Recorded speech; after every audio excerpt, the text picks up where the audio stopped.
Hello everyone, it's Jace Go from Diamond and Sticks YouTube channel. If this is your first time to my channel, welcome in, you're welcome here. Anyways, on today's video, we're going to be doing this character here, an introduction to him. He is a horror character on the killer side of the video game called Dead by Daylight, or some people call it DBD. I play on this person's account right now, and I use their other resources for gaming. This is how I have this character dressed. Some of y'all might recognize this character. Dead by Daylight they have bought into the copyrights for this character for this game. So you do have to buy this character with cash money. This is what this character looks like whenever it's on the character killer chart checked off. And that's what he looks like. Now let's get into his bio about him. Let's read his background story. The Ghostface, and his name is the Ghostface if some of y'all did not know, and he is prestige to a level 4. The Ghostface, Danny Johnson, known as Jed Olson by some, grabbed the newspaper from the kitchen counter. It was a week old, but his face was on the front page, grainy and sunken. It was one of those muggy afternoons in Florida when heat and humidity permeated everything in the kitchen, making him sweat while standing still. He slouched in a damp chair to read. The article had better be good.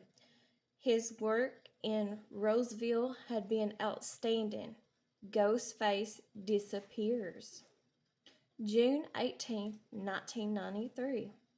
At first glance, I moved it up too far. At first glance, Jed Olson was a modest and enthusiastic freelancer with experience in a variety of small newspapers. The staff had the Rogerville Gazette appreciated how easygoing and honest he seemed, and so he was treated as a stranger for no more than 5 minutes into his interview. Jed quickly spotted the editor-in-chief in the room, gave him a wide smile and a firm handshake, and talked about good old American values. That was it. He was in.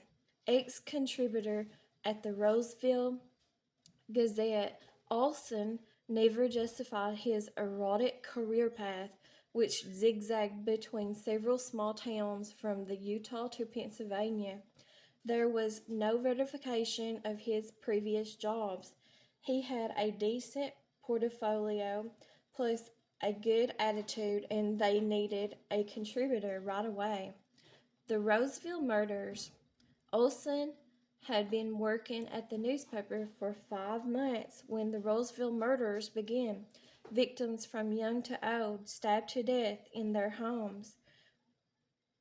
From the reports, the victims seemed chosen at random, yet the killer knew his way around the houses. The multiple stab wounds indicated a personal motive. No traces of DNA were found. The local police were confounded. The murders were carried with fury akin to a crime of passion and yet coldly premeditated. The murderer also liked to stalk his targets. 2 victims had reported being followed on their way home by a dark figure a few days prior their death. The killer would follow them from Walleyes, a small bar in northern Roseville, and snap pictures of them at home. While looking for a way in, he could watch the same victim for weeks, miraculously registering their habits and routine. When he felt the urge to kill, he'd visited the most vulnerable victim on his list and break inside the house quietly. The whole staff worked on the Roseville murders story. Olson was often sent to interview the family of the victims and rely official statements from the police, unknown to everyone at the time. His involvement added to the final body count. The ghost face. Panic swelled in Roseville when Olson produced footage of a hooded figure breaking into a house at night. The masked face, a white blur in the dark, stared at the camera for a second before disappearing inside. Ghostface caught on tape was the resulting article written by Olson. He seemed proud of his work at the time, enjoying how the whole town feared his ghost stories.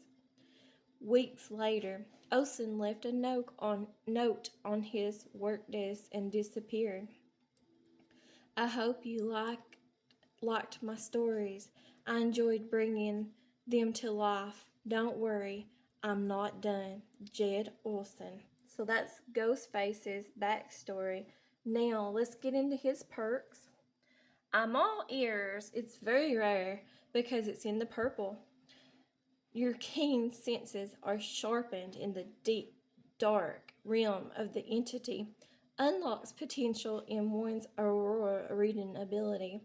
Any survivor performing a rushed action within 48 meters from your location will have their aurora revealed for 8 seconds.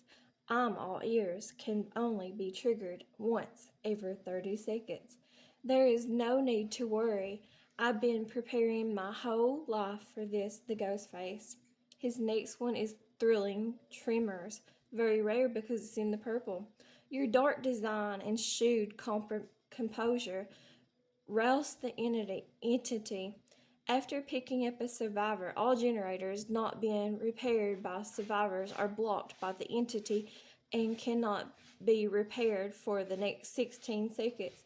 Affected generators are highlighted by a white aurora. Thrilling tremors can be only triggered once every 30 seconds. The night assists me and it's endless here, the Ghostface. The next one he has is Fugitive Chase, very rare because it's in the purple. You lurk in the shadows, eliminating your victims one by one. You become obsessed with one survivor. When your obsession is hooked, gain the undetectable status effect and a 10% haste status effect for 18 seconds. When a survivor rescues the obsession from a hook, the rescuer becomes the obsession.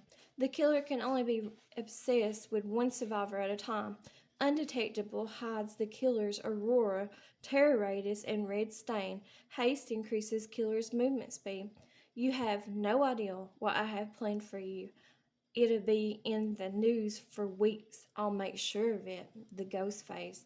Now, let's look at his customizations for him. He only has his original outfit because on the killer side, I don't know why, but everything is more costlier. And you do have to buy him with cash money as a killer because, like I said, Dead by Daylight, the game, did buy into the copyrights of him. Now, let's look at his loadout right fast. I don't really play the killers much, and so I don't really know much about their perks or nothing. The only killer I really play is the Trapper, so I don't know much about him or nothing. I have tried to play him before. I'll put that in on his loadout because I have more of those. And then here is his Blood Web. But I have played the Ghostface before, but I just think he is very hard to play. I do like playing against him. He's fun, especially if you can get the killer who's playing as him to interact with you and play with you. Anyways, thanks for watching, you all, and I will talk to you all in the next one. Thanks. Bye-bye.